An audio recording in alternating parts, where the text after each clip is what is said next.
Good morning sa inyo mga lods. Sa ngayon, mamimigay tayo ng mga damit sa ating mga kapatid ng mga trike driver dito sa lungsod ng Malabon.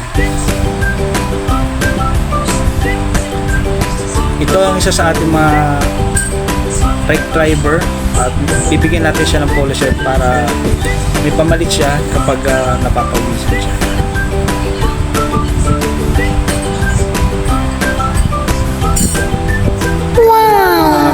Driver na to, sadyang isan pagod at nababasaan ng damit, kailangan nila ng pamalit.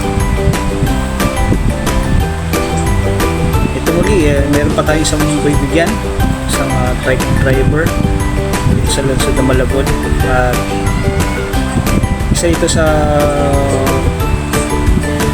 sigurado more or less nasa isa rito sa mga hari ng tahanan, kailangan niya rin ng